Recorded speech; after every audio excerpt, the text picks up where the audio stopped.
بسم اللہ الرحمن الرحیم. احباب ذی وقار او اج قرآن کو پوچھتے ہیں کہ قرآن نے دنیا دے بارے کیا ارشاد فرمائے.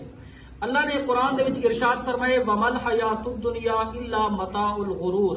اللہ ارشاد فرمائے کہ دنیا فقط اور فقط دھوکے دا سامان ہے، اس تو علاوہ کچھ بھی نہیں.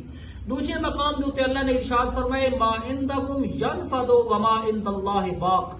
اللہ ارشاد فرمائے جو کچھ بھی تواڈے کول دنیا دے اندر ہے فرمایا ینفد او ایک نہ ایک دیوار ختم تھی ویسی وما عند اللہ باقی.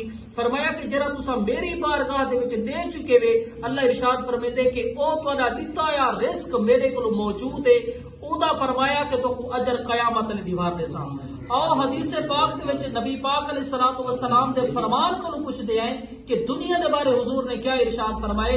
اللہ دے محبوب نے ارشاد فرمائے الدنیا وما فیہا ملعون الا بذکر اللہ. نبی پاک علیہ السلام نے ارشاد فرمائے کہ دنیا اور دنیا دے اندر جو کچھ بھی ہے فرمایا ملعون لعنت شدہ ہے، اور فرمایا الا بذکر اللہ فرمایا کہ اللہ دے ذکر دے اندر سکون ہے، اللہ دے ذکر دے اندر چین ہے.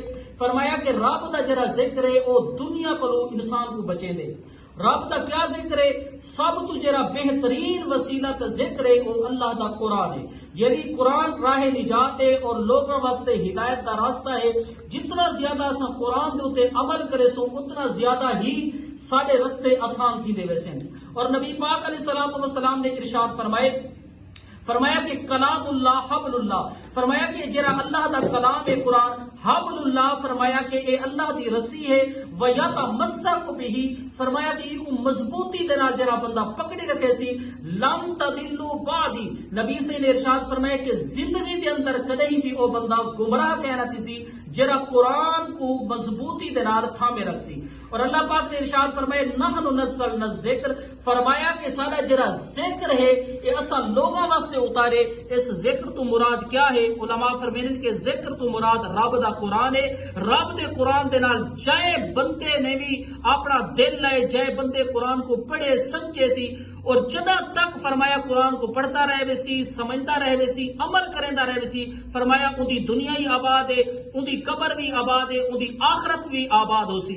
امام ملا علی قاری رحمت اللہ تعالی علیہ آپ فرمائیں کہ قرآن ایسا وسیلہ ہے. آپ فرمائیں القرآن ہو فی دنیا فرمایا قرآن دنیا دے اندر ایسا وسیلہ ہے ما یتوسل به الی قربہ فرمایا کہ اے رب دے قرب دا ایک وسیلہ ہے، ذریعہ ہے قرآن. فرمایا کہ یہ قرآن کو مضبوطی دے نال پکڑ گنو جیڑا بندہ بھی قرآن کو مضبوطی دے نال پکڑ گی جی فرمایا اور دنیا آخرت دے وچ وہ آباد تھی ویسی. اللہ دی بارگاہ دے اندر دعا ہے کہ اللہ پاک سب کو عمل دی توفیق نصیب فرمائے.